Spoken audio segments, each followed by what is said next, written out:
Thank you for joining us. Ladies and gentlemen, thank you for being with us this Saturday evening. I'm Niranjan and you're watching the long form story. And on the show tonight, we bring you 4 stories from the last 7 days in a long, detailed, explanatory format. These are stories that dominated the conversation. First up, in Maharashtra, there's a story of a digital transformation for tens of thousands of mosques, for dargahs, schools, for Waqf properties. And this historic step of digitization to modernize Waqf administration and to try and bring it to global standards, to align it with global standards.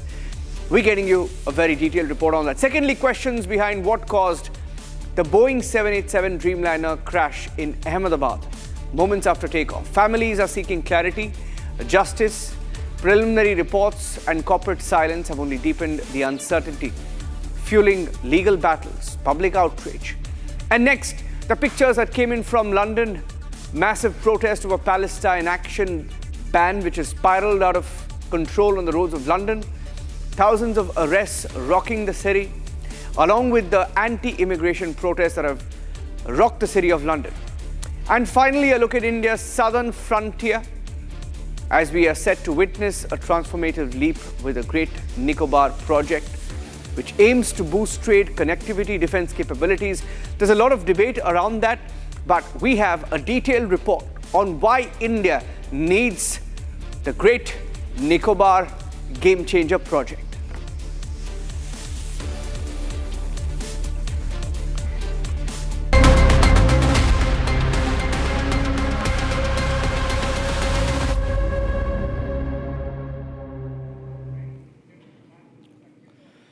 Well, across Maharashtra, tens of thousands of mosques, dargahs, schools, Waqf properties will be getting a digital transformation. It's begun. The first time that the state is geo-mapping over 45,000 sites covering 92,000 acres, aiming to prevent misuse, detect encroachments and unlock revenue potential on Waqf properties.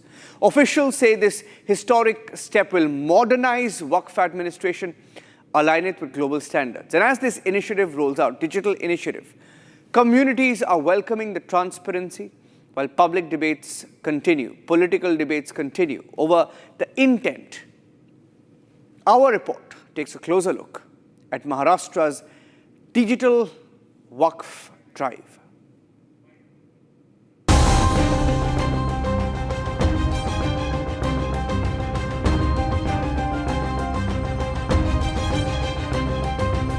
Across India, Waqf properties stretch from mosques and dargahs to schools and bustling city blocks.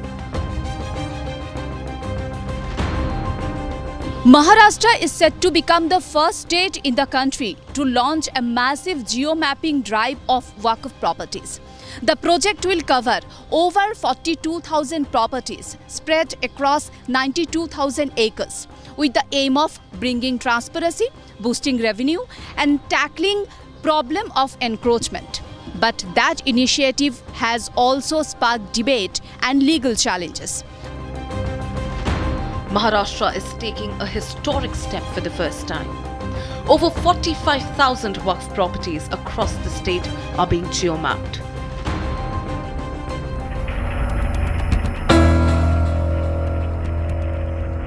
The project will cover 45,000 sites spanning 92,000 acres. Officials say the geo-mapping initiative will identify the current use of the properties, prevent misuse and detect encroachments.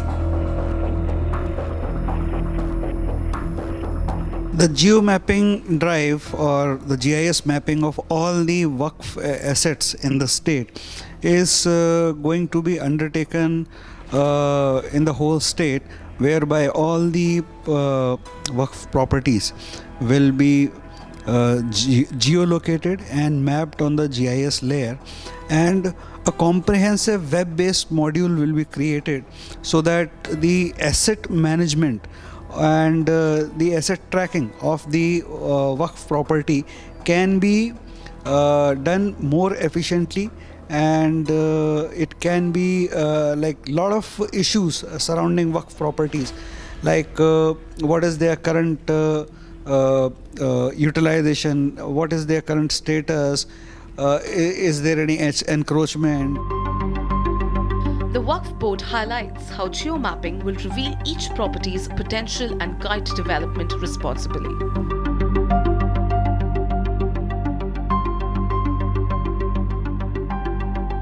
Geo mapping करने का जो उद्देश्य है हमारा कि जो वक्फ property है जिस उद्देश्य से वक्फ की गई थी उसका यूज़ होना चाहिए, उसका फ़ायदा जो है गरीब मुसलमानों तक पहुंचना चाहिए।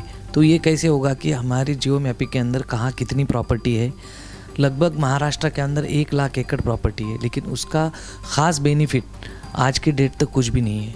ना तो कोई हमारा अभी तक कोई मेडिकल कॉलेज है, ना कोई बड़ा स्कूल है, ना कोई रेसिडेंशियल कोई बड़ा प्रोजेक्ट है, ना ही कमर्शियल कॉम्प्लेक्स, जबकि ये चारों प्रोविज़न वक्फ एक्ट के अंदर है।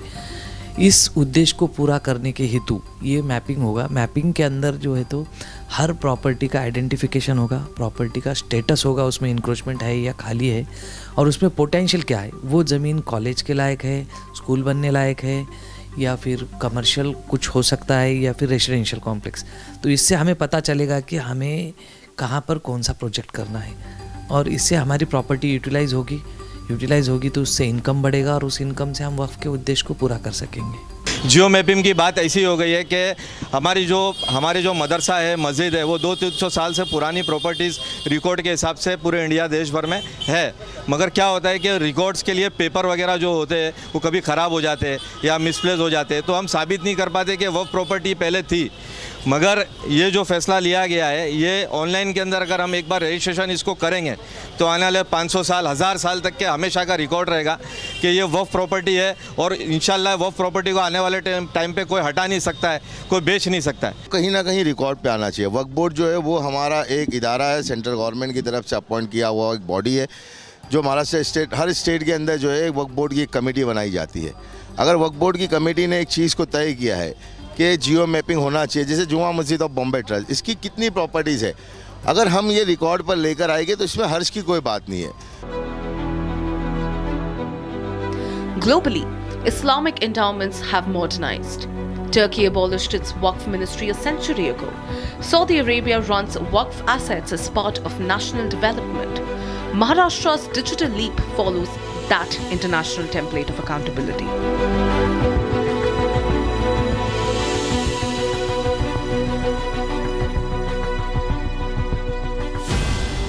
बहुत फ़ायदा होएगा, इसलिए बहुत अच्छा फैसला है महाराष्ट्र गवर्नमेंट का कि जितनी भी प्रॉपर्टीज़ है वो सब रजिस्ट्रेशन हो जाएंगी जिसके नाम पर है। तो ये मुसलमानों के लिए बहुत अच्छा फैसला है। जियो मैपिंग हो रहा है महाराष्ट्र गवर्नमेंट के पास, तो ये वो सब कुछ अच्छा ही हो रहा है, कोई बुरा नहीं। हम मुसलमान सब उससे सेटिस्फाई है, और सुप्रीम कोर्ट ने भी जो फैसला दिया है उस पर भी हम राज़ी है। बहुत अच्छी बात है, और हम लोग इस फैसले को मानते हैं, और आगे के लिए हमारे भविष्य या फ्यूचर के लिए हमारी प्रॉपर्टी सेफ रहेगी।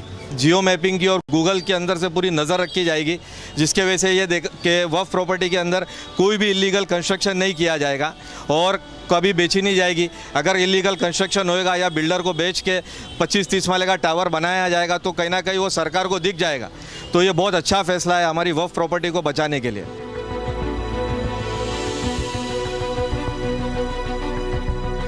A century of legislation has tried to bring order to Waqf administration.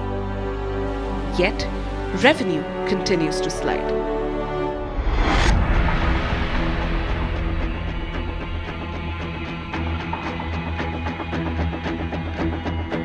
Despite vast holdings, the national revenue from Waqf estates have collapsed to just 14 crore rupees last year.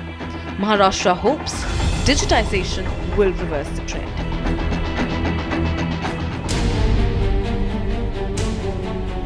While caretakers and communities welcome geomapping, political leaders raise concerns, warning against potential misuse and questioning the intent behind the move.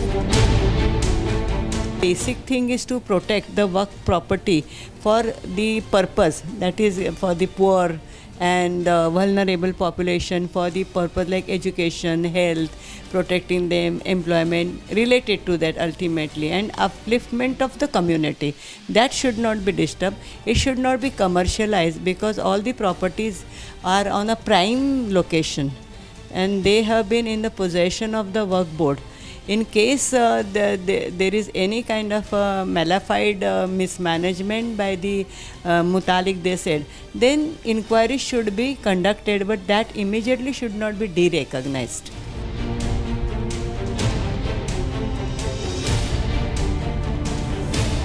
Some parties go further, framing geomapping as a political issue rather than a developmental measure. किसी भी समाज की बेहतरी के लिए अगर आप काम करना चाहते हैं तो समाज को तो विश्वास में ले लीजिए। आप तो हिंदुओं की बात करने आए थे, हिंदू हृदय सम्राट बनते बनते कब आप मुसलमानों के रहनुमा बन गए आपको पता ही नहीं चला, कब आप सौगाते मोदी ले आए आपको पता ही नहीं चला। अब महाराष्ट्र में आप अगर जियो मैपिंग कर रहे हैं तो कहीं इसके पीछे बड़े बड़े उद्योगपतियों को ज़मीनें बेचने का तो आपको इरादा नहीं है, कहीं बड़े बड़े इंडस्ट्रीज को तो नहीं देना चाहते हैं, क्योंकि आप अगर मॉनिटरिंग कर रहे हैं, आप अगर नज़र बनाए हैं, अगर आप जियो मैपिंग कर रहे हैं तो इसके पीछे आपकी मनसा क्या है? Across India, Waqf claims have triggered controversy from Parliament to the Taj Mahal. Maharashtra's digital ledger aims to end such ambiguity. Central government has proposed amendment to Waqf bill. मैं किरण जी को बहुत बहुत बधाई देना चाहता हूं कि बहुत अभ्यास कर सारे दूषणों को निकालकर वक्फ कानून को शुद्ध, पारदर्शी और उद्देश्यों को समर्पित बनाने का काम रिज्जू साहब लेकर आए हैं। मैं इसका समर्थन करता हूं। However, the bill faced massive heat from the opposition in the parliament. Every religious denominations or any section thereof shall have the right A to establish and maintain institution for religious and charitable purpose. Party का हर फैसला vote के लिए, अपने लोगों को खुश करने के लिए, ये वक्फ बिल के खिलाफ समाजवादी पार्टी है, पहले भी थी, आगे भी रहेगी। जिस तरह के संशोधन भारतीय जनता पार्टी कर रही है वो पूरा कंट्रोल अपने पास चाहते हैं। जो अल्लाह के नाम पे प्रॉपर्टी वक्फ कर दी गई है उससे अगर आप हमको महरूम कर रहे हैं तो फिर जाहिर है ये तो हमारे लिए बड़ा इमोशनल और बड़ी तकलीफ दे बात रहेगी। तो ये समझ नहीं रहे हैं तो ठीक है, इनको जनता समझा देगी फिर। However, now the Supreme Court has settled the Waqf controversy. The top court has refused to stay the Waqf Amendment Act. From centuries-old mosques to sprawling city lands, Maharashtra's Digital WAQF Drive is mapping the past to secure the future. Maharashtra's geo-mapping experiment could become a model for the rest of India. If successful, it promises transparency, revenue and community welfare. But the real test will be balancing governance with faith and technology with trust.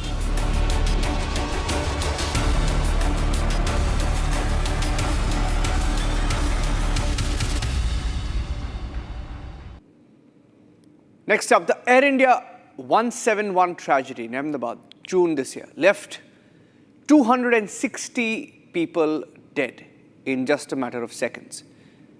India's official biggest aviation tragedy. Questions linger over what caused the Boeing 787 Dreamliner to crash moments after takeoff. Families continue to seek clarity and justice.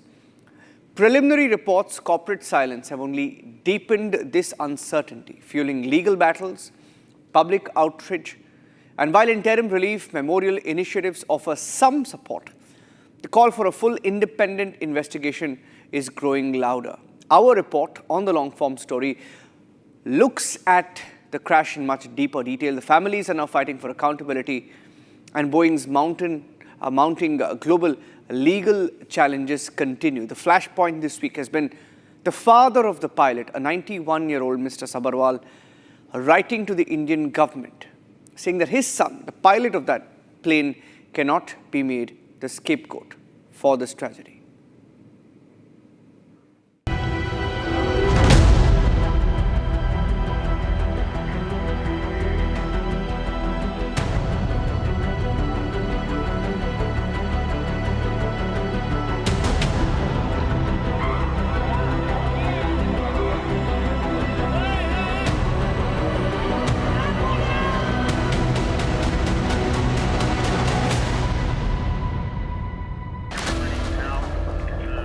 A takeoff 32 seconds later, a crash.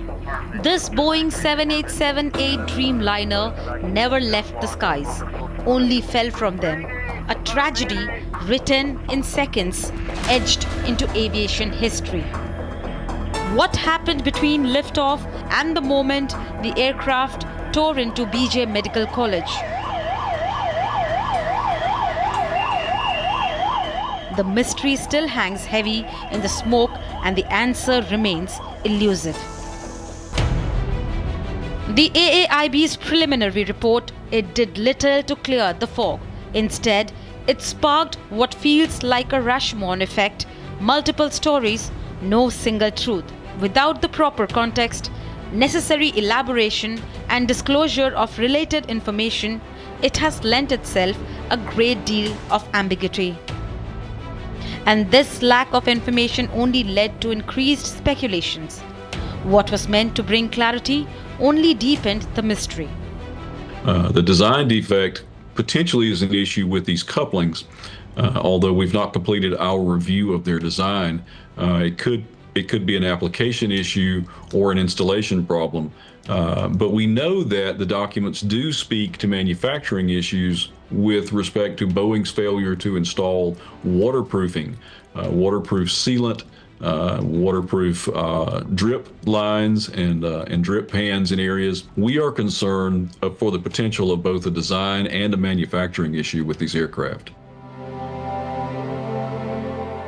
For the families mourning their lost loved ones, this lingering ambiguity deepens their grief, prolongs their anguish, and delays the catharsis they so desperately seek. 12 जून को अहमदाबाद में जो air India plane crash का जो हादसा हुआ, इनमें मेरे बच्चा था जिनका नाम धीर था। वो सिर्फ 23 साल की उम्र का था।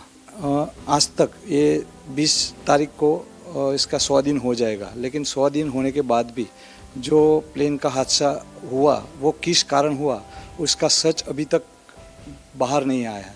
तो मैं जो भी अथॉरिटी है उनको मेरी तरफ से अपील करता हूँ कि वो जल्द से जल्द जो सच है वो बाहर आए, जिससे हमको ये मिले और भविष्य में ऐसा कोई हादसा न हो जिससे जो मैंने खोया है वो दूसरी किसी को इसकी तकलीफ हो। बोर्डिंग पास सब कुछ हो गया, मुझे फ़ोन आया कि मैं पहुँचाया हूँ, मेरे बोर्डिंग पास सब कुछ हो गया है, मुझे भूख लगी है, मैं खाना खा के वापस फ़ोन करता हूँ। और मुझे फ़ोन तो नहीं आया और प्लेन में बेचकर मुझे फ़ोन किया था कि मैं अब प्लेन में बेच गया हूँ। तो मैंने पूछा कि माँ को फ़ोन किया था, तो कि माँ को मैंने फ़ोन किया था, माँ नहीं उठाता है, तो तुम माँ के फ़ोन करके कह देना कि मैं बैठ गया हूँ प्लेन में। बस इतनी ही बात लास्ट टाइम मेरे हुई। The family, 14 families of Diu have been hit by a storm a few days back, which is on 12th of June. While there have been 14 families engulfed in the plane crash which happened on 12th June, there's one miraculous family where Vishwas Bhalia had come out alive. It in fact is a miraculous life, but there he has lost his own brother Ajay Bhalia. A fresh lawsuit slams Boeing and Honeywell, blaming faulty fuel switches for their Air India 787 crash. Looks like Boeing's playbook hasn't changed. Deny, deflect, and delay. Meanwhile, grieving families are left chasing answers Boeing does not want to give. Outline this issue of water leaks on board 787 aircraft. We know that those leaks are mentioned in documents going back at least to 2016. We've also obtained some of the couplings that are referenced in those materials, and our experts are evaluating those couplings now to determine what the problem is, because as we learned from the documents, couplings are leaking in areas above EE bays or electric equipment rooms on board the aircraft, underneath the cockpit in the front as well as in the aft of the plane, causing equipment to become wet. Rush to blame the pilots is unfair. Yes, I can tell you that any any knee-jerk or speculative rush to blame the pilots so quickly is unfair and inappropriate, quite frankly, because it adds insult to injury potentially for those pilots' families. We know that information was released from the preliminary report that speaks to movement of the fuel switches. We don't yet know if those switches manually moved or if that's a reflection of something going on in the electrical system in the plane. If we can access the flight data recorder information, and we filed a Freedom of Information Act request in the United States for that information, if that is forthcoming, we can find out what happened here. We can look at the data and establish an accurate timeline. The focus initially is going to be on what caused the ram air turbine, or the RAT, to deploy and why. We know, based on preliminary information, it appears that it deployed very early in this sequence. That is caused by something. And so if we can get the data and understand what caused that, we'll be very, very close to understanding what happened here and what caused this crash. In a dramatic turn, the 91-year-old father of Sumit Sabharwal has spoken out. In this moment of reckoning, he raises his voice firmly against Boeing, the AIIB report, and all that compromises the peace of his late son. In a letter addressed to the Ministry of Civil Aviation and the AAIB Director General, he demands a formal, independent investigation seeking truth and justice above all. In a powerful letter, Pushkaraj Sabharwal, father of Captain Sumit Sabharwal, condemned the preliminary AAIB report as deficient, diversionary and discrepant, accusing it of failing to provide clear facts about the crash. He strongly refutes media speculation that his son was under psychological pressure or considering suicide, pointing out that such insinuations based on outdated personal events have deeply harmed both his son's reputation and his own health. He demands the truth, citing Captain Sabharwal's 25 years of flawless flying and over 100 flights post his mother's passing without incident. His call for a formal, unbiased investigation is a plea for justice and dignity. India still have contract with Turkish Technique? I don't think this is the appropriate time to talk about that. We're very focused on supporting the families and everyone affected by today's incident. We just wanted to know, is Air India accountable for this? Look, it's our aircraft, it's our crew. We need to make sure the investigation is well supported. But first and foremost, we want to look after the people that have been affected by this incident. One last question. There were multiple show cause notices given. Why were they ignored? I don't believe this is the appropriate time to talk about things that are unrelated to this incident. You would at least have information about the Turkish Technique. Do you have contract with Turkish Technique? As I said before, this is not the time to talk about that. We're focused very much on the people that have been affected by this incident. Yes or no? Just yes or no. Mr. Wilson, please say yes or no. India still have contract with Turkish Technique? I don't think this is the appropriate time to talk about that. We're very focused on supporting the families and everyone affected by today's incident. We just wanted to know, is Air India accountable for this? Look, it's our aircraft, it's our crew. We need to make sure the investigation is well supported. But first and foremost, we want to look after the people that have been affected by this incident. One last question. There were multiple show cause notices given. Why were they ignored? I don't believe this is the appropriate time to talk about things that are unrelated to this incident. You would at least have information about the Turkish Technique. Do you have contract with Turkish Technique? As I said before, this is not the time to talk about that. We're focused very much on the people that have been affected by this incident. Yes or no? Just yes or no. Mr. Wilson, please say yes or no.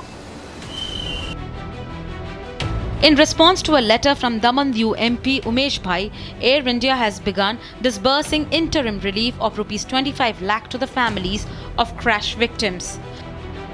Meanwhile, the Tata Group has established the AI 171 Memorial and Welfare Trust, pledging rupees 1 crore ex gratia for each deceased passenger. The trust also aims to rebuild the BJ Medical College hostel and extend psychological and material support to first responders and relief workers affected by the tragedy. With Boeing now entangled in a fresh legal battle filed by families of the Air India crash victims, one thing remains unchanged: its deafening silence. While others step up with aid and accountability, Boeing's intent to compensate the grieving remains vague at best, offering little more than corporate distance to those seeking relief for an unimaginable loss. Boeing's legal troubles aren't limited to India.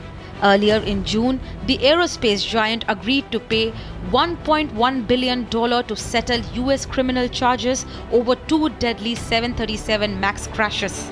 Despite shelling out hundreds of millions in penalties and victim compensation, critics call the deal morally repugnant, a stark reminder that Boeing's lack of accountability stretches far beyond Indian skies.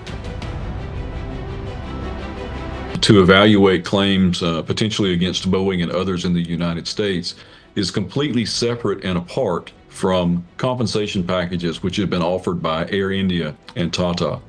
Those compensation packages have begun. Families have begun receiving some monetary funds from Air India. We understand Tata has registered their fund, and those payments should begin the end of this month, hopefully, or at least by the beginning of the next month.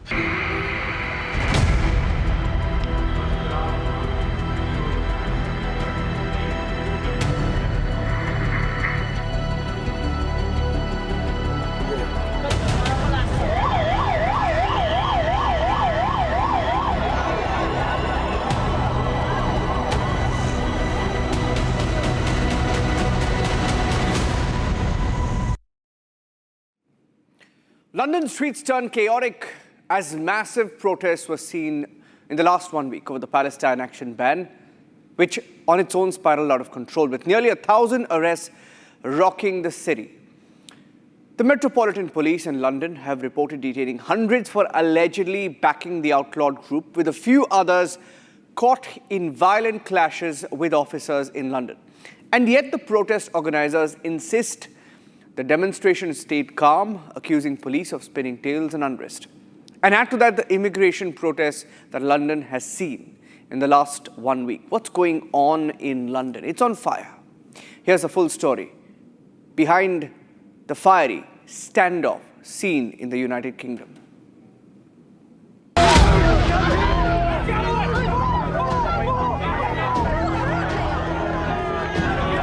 Shame on you! Shame on you! Arrest the people!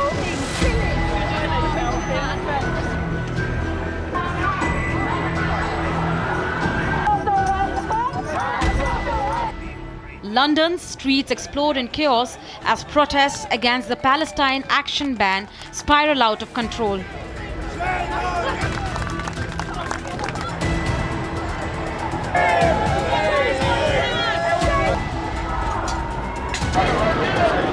The fuse was lit in July when Palestine action was outlawed under anti-terror laws after activists stormed the RAF base, smashing 2 military jets. The mass arrests are already fueling a fierce political debate. The Home Office defends the ban of Palestine action, pointing to its record of direct action against defense sites, including reported damage to RAF bases and arms facilities. Officials insist proscription is a matter of national security, but critics, including human rights groups, warn the move risks criminalizing peaceful dissent. They argue that arresting protesters simply for displaying signs undermines freedom of speech and right to demonstrate. Palestine Action has vowed to challenge the proscription in court, setting up a legal battle that could define how Britain balances security with civil liberties in the months ahead. The bold move made supporting the group a crime punishable by up to 14 years of prison. London witnessed a dramatic scene at Parliament Square where almost 900 demonstrators were arrested during a pro-Palestine protest. The crowd had gathered to show support for Palestine action, recently banned by the UK government under the terrorism laws. Protesters staged a sit-in holding placards and chanting before police moved in. Authorities say most arrests were made under the Terrorism Act for supporting a proscribed group. While the majority of the demonstrators were peaceful, police report some scuffles and minor assaults on officers. It marks one of the largest mass arrests in recent years, sparking questions about how far the laws should extend into protest activity. Listen to what Dan Jarvis, UK Security Minister, said while discussing the bill to proscribe Palestine Action as a terrorist group in the House of Lords. Since its inception in 2020, Palestine Action has orchestrated and enacted a campaign of direct criminal action against businesses and institutions, including key national infrastructure and defence firms that provide services and supplies to support Ukraine, NATO, our Five Eyes allies, and the UK defence industry. Its methods have become more aggressive, with its members demonstrating a willingness to use violence.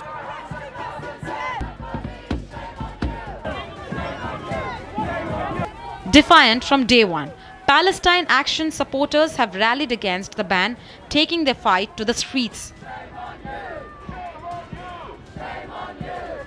London has become the focal point of escalating unrest following the government's decision to outlaw Palestine Action, a move that has triggered mass arrests, legal challenges, and renewed debate over civil liberties. In July 2025, the UK government proscribed Palestine Action under the Terrorism Act after its members were found to have broken into a Royal Air Force base and inflicted damage on military aircraft. Fast forward to early September, and tensions boiled over.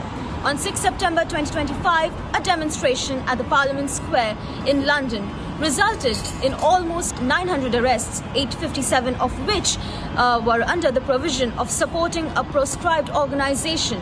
The rest for various offences, including assaults on police officers. Meanwhile, Palestine Action won permission from the High Court to challenge the proscription in a judicial review, but the government has also secured the right to defend its ban in the same hearings. A full court hearing is scheduled for 25th September 2025. The Crown Prosecution Service has since announced further prosecutions. 138 individuals have now been charged with showing support for the banned group since the prosecution took effect. Palestine Action's fate was sealed on July 4th when a High Court judge rejected a bid to block its terror group ban.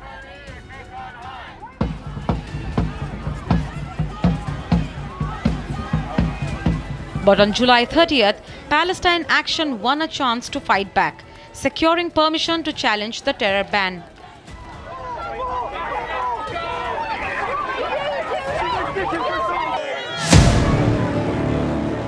Battle raged on as the Home Office struck back on September 4th, winning a Court of Appeal ruling to block the challenge. In response to this, a street artist, Banksy, unveiled a new mural of a judge beating a protester outside London court.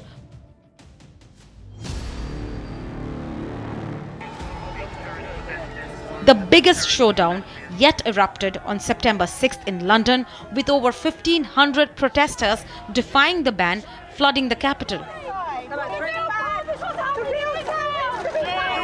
Tensions flared in central London this weekend as the UK police carried out one of the city's largest mass arrests in recent years.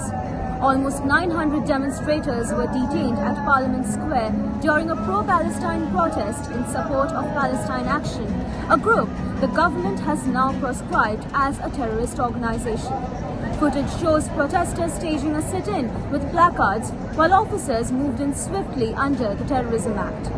Most arrests were for backing the banned group, though police say some clashes also led to the charges of assault.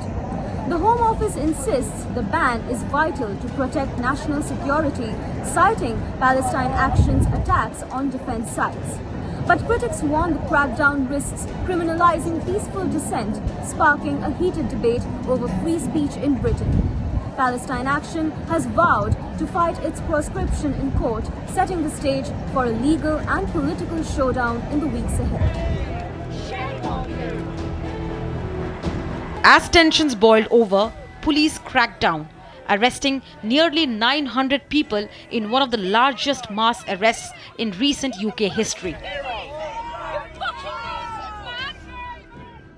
A week later, on September 13, London witnessed its biggest far-right gathering in years. Over 1 lakh people joined Unite the Kingdom rally led by activist Tommy Robinson, sparking deep concern within the Indian community in the UK.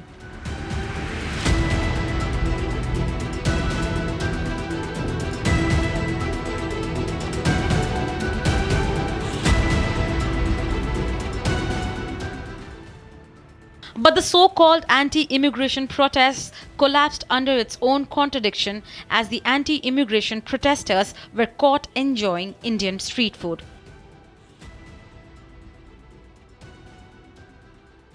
While the streets of London were witnessing chaos, US President Donald Trump landed in the United Kingdom. But before Trump arrived, protesters started opposing his visit. From Palestine Action protests to far-right rallies, and now anti-Trump demonstrations.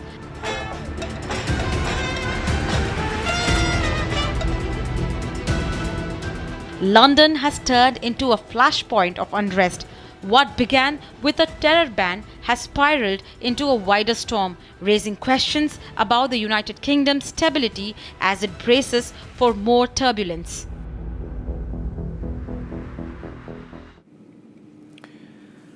Our southern frontier is about to witness a transformative leap with the Great Nicobar Project. Ports, airports, townships, power infrastructure. It aims to boost trade connectivity and defense capabilities. Strategically close to the Malacca Strait, the island is set to become a hub for maritime influence for India in the Indo-Pacific region. Now, while promising economic opportunities for the locals there in Andaman and Nicobar Islands, the project also faces scrutiny over environmental and tribal concerns. Mostly the opposition is opposing it, mostly Congress party. Our report on the long-form story takes you inside this ambitious endeavor, the Nicobar Project, shaping India's maritime future.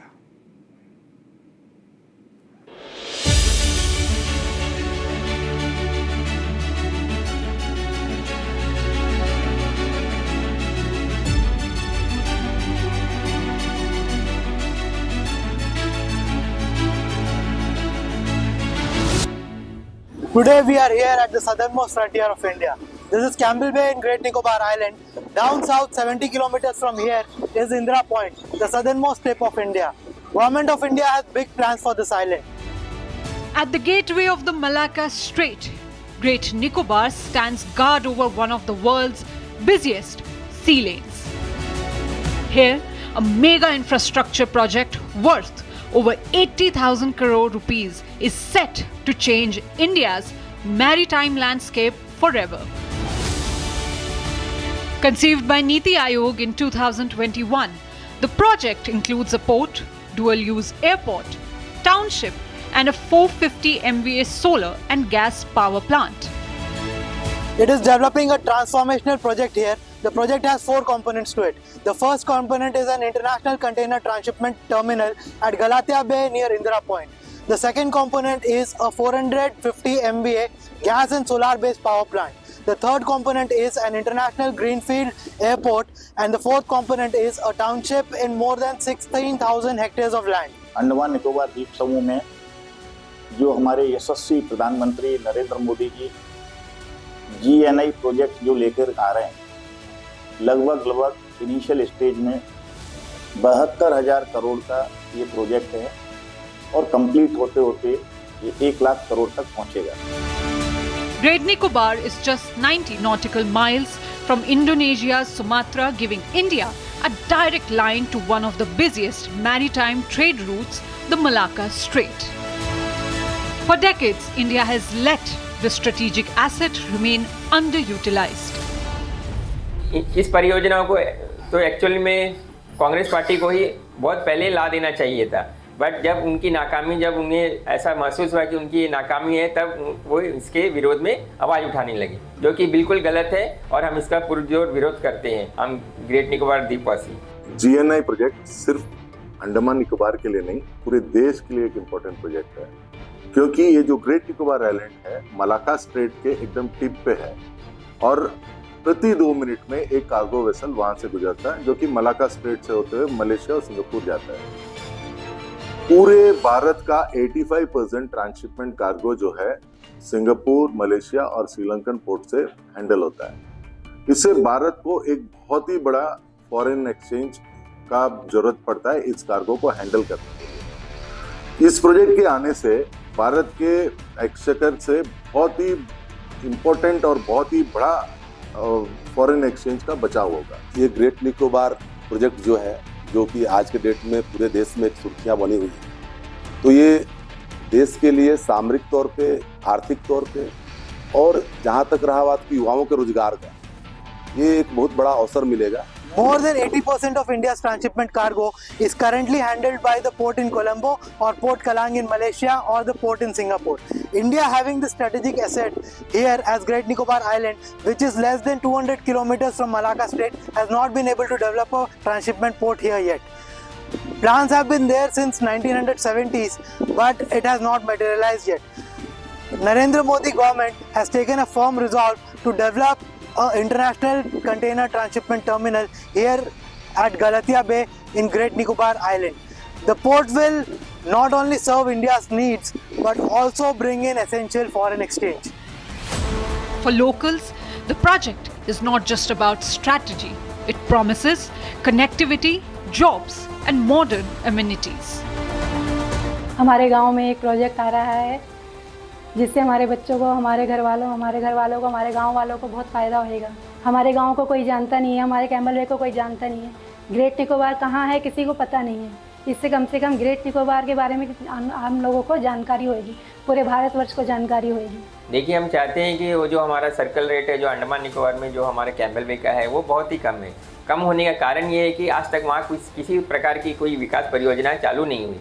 अगर ये चालू होती है तो हम चाहते हैं कि अंडमान निकोबार की जो पोर्ट ब्लेयर राजधानी है, जो श्री विजयपुरम जिसका अभी नया नाम है, इसके हिसाब से हमें यहाँ के वंडोर वगैरह जैसे जो यहाँ पर काफ़ी क्या टूरिज्म डेवलप हो चुका है, उस हिसाब से हमें वहाँ का सर्किल रेट सही से दिया जाए, ताकि हमें ऐसा कुछ ना लगे कि हमें इतने साल रहकर भी कुछ नुकसान हुआ है। हम सरकार से चाहते हैं कि हमें ठीक से मुआवजा दिया जाए, ज़मीन का हो, चाहे पेड़ का हो, चाहे नारियल का हो, सुपारी का, किसी का भी हो, हमारा उसी में उन्नति होगा, क्योंकि यह एक टाइम ही हमें मिल सकेगा। मैं कैम्बल बे का निवासी होने के नाते मैं पुनः एक बार जरूर यही कहूँगा कि कैम्बल बे में सेटलर हो, नॉन सेटलर हो, इसको कोई भी विरोध नहीं कर रहा है और जल्दी से जल्दी इसको बनाने के लिए सब बोल रहे हैं और उनका ये भी एक इंतजार है कि कब यहाँ पे ये काम शुरू होगा और कब हमें कोई रोजगार का अपॉर्चुनिटी मिले, कुछ कमाने के लिए कुछ रास्ता बने। तो इसके लिए वो ईगरली वेट कर रहे हैं, बहुत ही इच्छुक हैं कि ये कब शुरू होने वाला है। तो इसलिए मैं पूरे Andaman GNI great Nicobar island के पूरे तमाम लोगों की ओर से मैं यही कहना चाहूँगा सरकार को भी कि जितना जल्दी हो सकता है इस प्रोजेक्ट को शुरू किया जाए। ये GN प्रोजेक्ट लेके यहाँ पे फिशरमैन कम्युनिटी को आने वाला दिन फिश का जो भी यहाँ पे मिलता है लेकिन सेल नहीं हो पाता है। जब प्रोजेक्ट आने से यहाँ फिशरमैन कम्युनिटी भाई लोगों को सबको यहाँ से बाहर कंट्री भी बेच सकते हैं, यहाँ से मछली पकड़ने का, और विदेशी में भी बेच सकते हैं इसको। तो GNI प्रोजेक्ट हम लोग चाहता है कि यहाँ पे वो प्रोजेक्ट आना चाहिए। मैं खुशनसीबी सोचता हूँ और गवर्नमेंट को भी इस चीज़ के लिए धन्यवाद देना चाहता हूँ कि इस छोटे से द्वीप, जो इस आइलैंड को कोई नहीं जानता था, जो भारत का अंतिम छोर है हमारा ग्रेट निकोबार आइलैंड, बहुत ही हमारा सुंदर सा एक छोटा सा द्वीप है। इस द्वीप में हम 7000 के पॉपुलेशन, बस हमारा 7000 का एक छोटा सा पॉपुलेशन वाला द्वीप है। लेकिन आपको बताते हुए मुझे ये गर्व लग रहा है कि गर्व महसूस हो रहा है। हमारा कैम्बल बे जोग्राफिकली सिंगापुर से बड़ा है, हमारा लैंड सिंगापुर से बहुत ही काफ़ी बड़ा क्षेत्र में हमारा ग्रेट निकोबार आइलैंड है। Even the ex-servicemen settlers who made this island home decades ago back the project. यहाँ पर जेट्टी जो बन रही है वो सबके लिए फ़ायदा होगा। हमारे लोग यहाँ से एक ही दिन में अपने मेनलैंड कहीं दिल्ली या कहीं कलकत्ता दूसरा जगह पहुँच जाएगा, अपने घर एक ही दिन में चले जाएगा। और वहाँ का बोर्ड यहाँ, वहाँ का जहाज़ यहाँ एक ही दिन में पहुँच जाएगा, 2-4 घंटे के अंदर पहुँच जाएगा। बहुत अच्छी बात है, ये बन जाए बड़ी खुशी की बात है। In a recent editorial, Congress leader Sonia Gandhi called the Great Nicobar Project an ecological and humanitarian disaster. Rahul ji जाते हैं मलेशिया, उसी वक्त अलेक्जेंडर साइरस वहाँ पे मौजूद रहता है। ये तो इत्तेफाक तो नहीं हो सकता कि एक आदमी 2 दिन के लिए घूमने जा रहा है, उसी वक्त एक ऐसा व्यक्ति जो जॉर्ज साइरस का पोता हो वहाँ पे मौजूद हो। ये लोग वहाँ पे बैठकर कंस्पायर करता है देश के खिलाफ और इस प्रोजेक्ट को रोकने के लिए। Critics argue the project risks damaging 15% of the island's forest cover and affecting 2 tribal groups, the Nicobaris and the Shompen. अब ट्राइबल इश्यू को मैं बताना चाहता हूँ कि वहाँ पे 2 ट्राइब्स रहते हैं पूरे ग्रेट निकोबार आइलैंड में, एक शोम्पेन है और एक निकोबारी ट्राइब है। शोम्पेन ट्राइब जो है वो नोमैडिक ट्राइब है और वो जंगलों में रहता है। उनका जो कांग्रेस पार्टी जैसे कह रहा है उनका पूरा लाइवलीहुड खत्म हो जाएगा, ऐसा कुछ नहीं है। आप देखिए कि टोटल जंगल एरिया जो गवर्नमेंट जो है डी नोटिफाई कर रहा है वो 73 स्क्वायर किलोमीटर है और उसके बदली में 76 स्क्वायर किलोमीटर जमीन वापस नोटिफाई हो रहा है रिजर्व फॉरेस्ट में, ट्राइबल रिजर्व फॉरेस्ट में। तो ये जो है 3 स्क्वायर किलोमीटर ज्यादा है जो एग्जिस्टिंग जो ट्राइबल रिजर्व जो डिक्लेयर करके रखा हुआ है। तो और ये एरिया जस्ट एडजेसेंट साथ में जुड़ा हुआ एरिया, कोई ऐसा नहीं कि कोई अलग जगह पे नोटिफाई हो रहा है। तो इससे शोम्पेन ट्राइब्स पे कोई खास असर नहीं पड़ने वाला है। मैं तो वहाँ का रहने वाला हूँ, जिला परिषद सदस्य हूँ और भली भांति जानता हूँ जिस ट्राइबल्स के नाम लिया गया है शोम्पेन, ये जो प्रोजेक्ट आ रहा है वहाँ पे कोई शोम्पेन समुदाय से लेना देना है ही नहीं। हमारा ट्राइबल शोम्पेन जो है उस एरिया में न रहते हैं और न उस एरिया में जाते हैं। अंडमान निकोबार के टोटल फॉरेस्ट एरिया जो है 7000 प्लस स्क्वायर किलोमीटर है और इस प्रोजेक्ट में जो अफेक्टेड एरिया जो है वो 130 स्क्वायर किलोमीटर है। उसमें से भी कहा जाता है कि सिर्फ 50 स्क्वायर किलोमीटर एरिया को ही डिफॉरेस्टेशन किया जाएगा।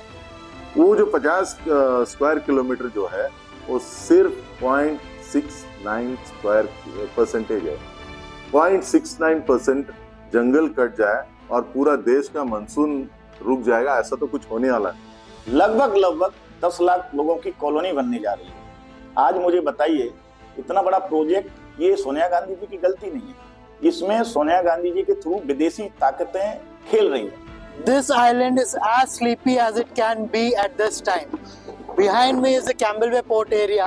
There are a few jetties here. These jetties are meant to service the local population.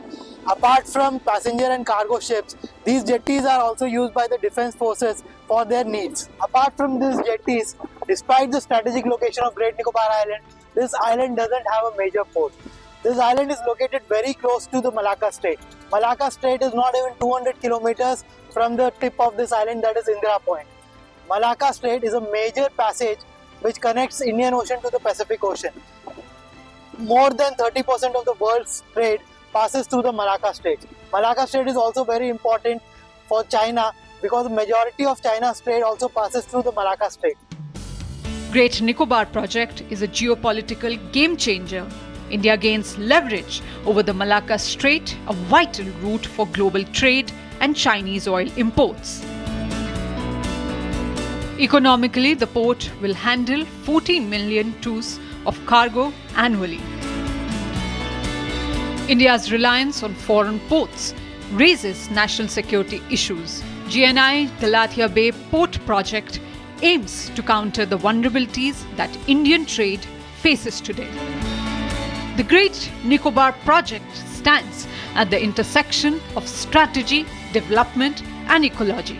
While debate continues, India is moving forward, securing its southern frontier, empowering local communities and asserting its place in the Indo-Pacific.